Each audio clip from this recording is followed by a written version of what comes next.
Rajasthan news and views में आपका हार्दिक स्वागत है। मैं हूं पत्रकार योगेंद्र योगी। दोस्तों, दुनिया में दरअसल तीन तरह के लोग होते हैं। पहला व्यक्ति वो होता है जो दूसरे को देखकर उसके अनुभव से लाभ उठाता है। ठोकर खाने के मामले में बात हो रही है। और दूसरे किस्म का व्यक्ति वो होता है जो खुद ठोकर खाता है और फिर संभलता है।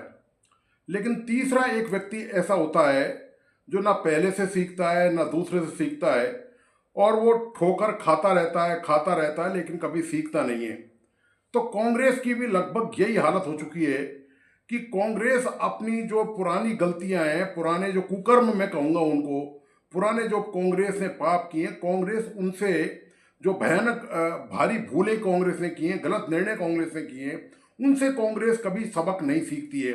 और कांग्रेस के जो सत्ता से बाहर जाने का जो सबसे बड़ा कारण है, वो एक कारण यही है कि कांग्रेस ने अपने पुराने जो अनुभव हैं, पुरानी जो गलतियां हैं, पुराने जो गलत काम कांग्रेस ने किए हैं, जो गलत फैसले कांग्रेस ने लिए हैं, उनसे कांग्रेस कभी नहीं सीखती है। कांग्रेस की दिक्कत एक और भी है कि जब कांग्रेस सत्ता में नहीं होती तो कांग्रेस फिर आपस में लड़ने लग जाती है। ये भी सबसे बड़ी एक वजह। कांग्रेस में गुटबंदी और खेमेबंदी तो आप जानते हैं कि कांग्रेस में किस कदर व्याप्त है। और वो यही नहीं है, राजस्थान की बात हो रही है, मैं राष्ट्रीय स्तर की भी बात करूं, हालांकि मुद्दा जो राष्ट्रीय स्तर का नहीं है, आज बात मुद्दा राजस्थान की है कि राजस्थान में कांग्रेस किस हद तक बेशर्मी की हद तक जा चुकी है जिसका कोई हद नहीं है। मुद्दा है दरअसल बाड़मेर के कांग्रेस के नेता मेवाराम जैन का। मेवाराम जैन को सोशल मीडिया पर उनका एक अश्लील वीडियो वायरल हुआ था, जिसके कारण पार्टी ने उनको 6 साल के लिए कांग्रेस से निष्कासित कर दिया था। कांग्रेस से निष्कासित होने के बाद राजस्थान में मेवाराम के गुट समर्थन में और उनके विरोधी जो है वो लगातार इस बात के लिए सक्रिय हो गए कि किस तरह से ये जो मुद्दा है ये मुद्दा गरमाया रहे। मेवाराम गुट ने पूरी कोशिश करी कि किसी भी तरह वापस कांग्रेस में वापसी हो जाए। और दूसरा जो विरोधी गुट है बाड़मेर में मेवाराम का, और उन्होंने ये प्रयास किया कि मेवाराम की वापसी नहीं हो पाए। इसमें बहुत बड़ी भूमिका जो रही है, मेवाराम की दरअसल वापसी हो चुकी है कांग्रेस में, उनका निष्कासन रद्द हो गया है। जो अश्लील वीडियो वाला मामला था उसको दरकिनार कर दिया गया है कि उससे कांग्रेस की छवि को कितना नुकसान हुआ, कांग्रेस ने क्या उसका राजनीतिक नुकसान उठाया, उन बातों को मद्देनजर नहीं रखा गया और कांग्रेस ने उसकी वापसी कर ली है। और ये बात सुर्खियों में भी है। आप जानते हैं कि ये सारी तरफ ये बात फैल चुकी है कि किस तरह से एक अश्लील वीडियो के बाद जब निकाला गया और उसको अब वापस ले लिया गया है। तो इस मामले में अशोक गहलोत का प्रयास महत्वपूर्ण था, क्योंकि उन्होंने इस मामले में खड़गे से बात करी और वही मुद्दा लेके गए थे राष्ट्रीय अध्यक्ष मल्लिकार्जुन खड़गे के पास। उसके बाद से उनकी वापसी तय हो पाई है। इधर कांग्रेस में जैसे ही बाड़मेर में ये पता चला तो वहाँ पर जो विरोधी गुट है वो वहाँ पर सक्रिय हो गया। मेवाराम जैन के वहाँ पर जाने से उनके समर्थकों में तो उत्साह और जोश है, लेकिन जो विरोधी गुट है उसने वहाँ पर अपनी जो है वो भवें तान लिए हैं, उनकी भवें जो हैं वो तन गई हैं। अब तो वहाँ पर पोस्टर लगाए गए कि बलात्कारी जो है मंजूर नहीं है और महिलाओं के सम्मान से समझौता नहीं होगा। इस तरह के पोस्टर मेवाराम जैन के खिलाफ वहाँ लगाए गए। तो और इसकी ये जो पोस्टर लगे हैं इसकी चर्चा भी पूरे राजस्थान में है। ऐसा नहीं है कि केवल मामला बाड़मेर तक सीमित रह गया है। इसमें जबरदस्त गुटबंदी है। एक तरफ कांग्रेस अशोक गहलोत के जो समर्थक हैं बाड़मेर में वो हैं, और दूसरी तरफ जो अशोक गहलोत के जो विरोधी हैं वो नेता वहाँ पर मौजूद हैं। हरीश चौधरी जो कांग्रेस के विधायक हैं, उनका कहना ये था कि ये जो मुद्दा है ये हमने अपनी बात खड़गे तक पहुँचा दी है, जो राष्ट्रीय अध्यक्ष हैं कांग्रेस के, और जो उनको करना था वो उन्होंने किया है। पहले भी उन्होंने निष्कासित किया था और वापस भी उन्होंने लिया है। तो कुल मिला के बात यह है कि कांग्रेस को अपनी दोस्तों छवि की कोई परवाह नहीं है और भारतीय जनता पार्टी ने इसको मुद्दा बना लिया है। भारतीय भाजपा में राजस्थान ने मेवाराम जैन की वापसी जो अश्लील वीडियो प्रकरण के बाद हुई है उसको मुद्दा बना लिया है और उसको वो आम आवाम तक लेके चले गए। बाकायदा वो छींचालेदार कर रहे हैं कांग्रेस की। लेकिन कांग्रेस को दोस्तों इससे कोई दिक्कत नहीं होती है। कांग्रेस की कितनी छिछालेदार हो जाए, कितने उन पर जो है वो आरोप प्रत्यारोप लग जाएं और कांग्रेस पूरी आकंठ तक भी डूब जाए ना दोस्तों ऐसे आरोपों से, तब भी कांग्रेस शायद कभी कुछ नहीं सीखेगी। मेवाराम जैन की वजह से कांग्रेस में जो दाग लगा हुआ है, एक बदनुमा जो दाग है, उसके बावजूद कांग्रेस को कितना नुकसान हो सकता है राजस्थान में, और ये चुनावी मुद्दा बाड़मेर में भी बन सकता है और पूरे राजस्थान में बन सकता है, बल्कि पूरे देश में भी ये मुद्दा बन सकता है। भारतीय जनता पार्टी इसको मुद्दा बनाए बिना नहीं मानेगी। कांग्रेस के पास डिफेंस में ये होगा कि देखिए भाजपा का ये नेता अपराधी है, भाजपा का वो नेता अपराधी है, लेकिन भाजपा में मैं कम से कम जहां तक समझता हूं और जानता हूं, ऐसी बेशर्मी तो भाजपा में नहीं है। पार्टी में बहुत कुछ हो सकता है कि पार्टी में जो है संगठन और सत्ता में टकराव है, सरकार ढंग से नहीं चल रही है, कामकाज नहीं कर पा रही है, नौकरशाही हावी है, भ्रष्टाचार के मामले हो रहे हैं, पूरी तरह नौकरशाही, जो अफसर जो है वो किसी की सुनते नहीं है, मंत्री नेता भी पार्टी में ये बात कर चुके हैं। लेकिन जहां तक इस तरह के आक्षेप का मामला है, आरोपों का मामला है, उससे भारतीय जनता पार्टी हमेशा बचने का प्रयास करती रही है।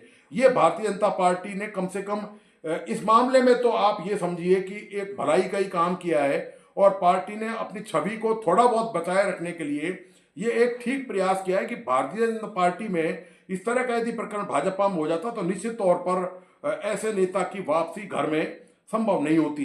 लेकिन कांग्रेस को कोई फर्क नहीं पड़ता।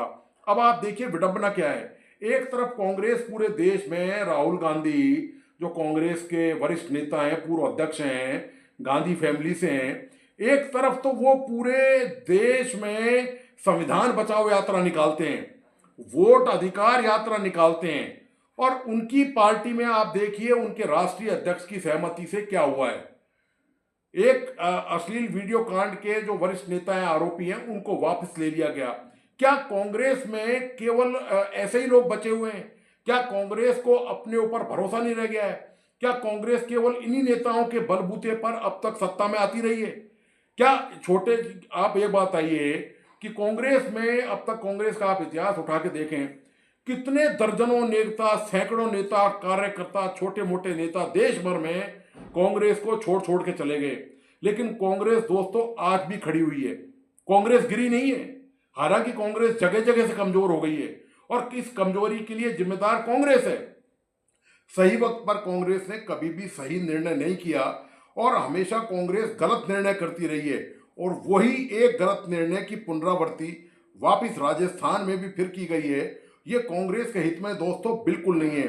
कांग्रेस को ये समझना चाहिए कि वो यदि सत्ता में यदि वापस आ सकती है, चाहे वो राष्ट्रीय स्तर पर हो, चाहे वो राजस्थान के स्तर पर हो, जब तक कांग्रेस अपना आत्मनिरीक्षण नहीं करेगी, अपनी पुरानी गलतियों से सबक नहीं सीखेगी, कांग्रेस भारी भरकम भ्रष्टाचार के आरोपों को अभी भी झेल रही है।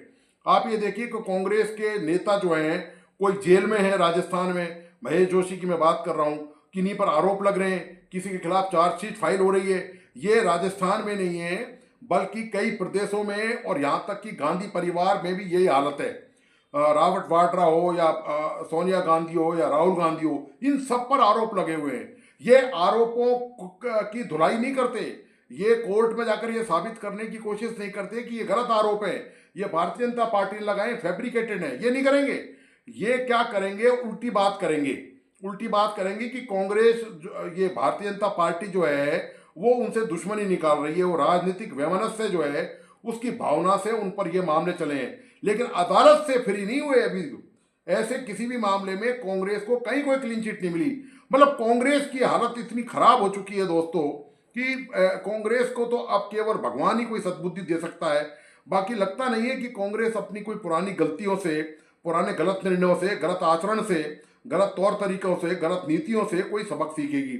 जहां जहां कांग्रेस का शासन जिन जिन राज्यों में रहा है, वहां इसी तरह के विवाद आपको देखने, सुनने, पढ़ने को आए दिन मिल जाएंगे। निश्चित तौर पर कांग्रेस ने कभी भी आत्मलोकन नहीं किया इस मुद्दे को लेकर, और इस तरह के नेताओं के को लेकर कांग्रेस यदि आगे चलना चाहती है तो दोस्तों कांग्रेस का भविष्य तो कम से कम अच्छा तो नहीं कहा जा सकता। बाकी तो मतदाताओं के हाथ में है, ये तो वक्त की बात है, वक्त बताएगा कि कांग्रेस ने ये जो इस तरह की जो नीति अपना रखी हैं कि इस तरह के दागी नेताओं की वापसी करना, भ्रष्टाचारियों को पार्टी में बनाए रखना, और इस तरह की जो तमाम हरकतें कांग्रेस करती रही है उसके क्या परिणाम निकलेंगे, ये तो दोस्तों वक्त का तकाजा है। और आने वाले वक्त में ही जब चुनाव होंगे तभी इन सब बातों का अंदाज़ा लग सकता है। और फिर मतदाता तो इस देश में भगवान के समान है और उसी के हाथ में फैसला है कि वो क्या फैसला करता है। लेकिन ये जरूर है इतना निश्चित तौर पर कि कांग्रेस को इनकी ऐसी गलतियों का खामियाजा दोस्तों भुगतना ही पड़ेगा। कांग्रेस अपने अंजाम के लिए तैयार रहे, क्योंकि आज का जो मतदाता है, जहाँ तक मेरा मानना है, वो दोस्तों उसके पास इतने व्यापक सोर्स हैं, उसने आप कोई भी चीज़ को दबा और गायब नहीं कर सकते। आप स्क्रीन से आप कोई भी मुद्दा यदि सामने है तो उस पर बहस ज़बरदस्त तरीके से होती है। अब केवल मेन स्ट्रीम मीडिया का मामला नहीं है कि अखबारों में खबर छपेगी या टीवी में खबर आएगी तभी लोगों को पता चलेगा, तभी लोग उस पर अपनी ओपिनियन बनाएंगे, अपनी राय बनाएंगे। सोशल मीडिया के प्लेटफॉर्म पर ऐसे मुद्दे तत्काल तेजी से तुरंत बहुत तेजी से वायरल होते हैं और फैलते हैं। तो इसका नुकसान कांग्रेस को निश्चित तौर पे मेरा मानना है उठाना ही उठाना पड़ेगा। काश कांग्रेस अपनी गलतियों से सबक सीख पाती और राजस्थान में एक मजबूत विपक्ष की भूमिका में खड़ी हो पाती। तो दोस्तों, आपको आज का विश्लेषण कैसा लगा, प्लीज़ अपने लाइक एंड कमेंट के साथ बताइए। इस वीडियो को अपने दोस्तों और परिजनों को ज़रूर शेयर करें। मेरा तमाम दोस्तों से आग्रह है कि जिन मित्रों ने इस YouTube चैनल को सब्सक्राइब नहीं किया है, प्लीज़ सब्सक्राइब करें, लाइक करें और बेल आइकॉन का बटन प्लीज़ ज़रूर दबाइए। धन्यवाद।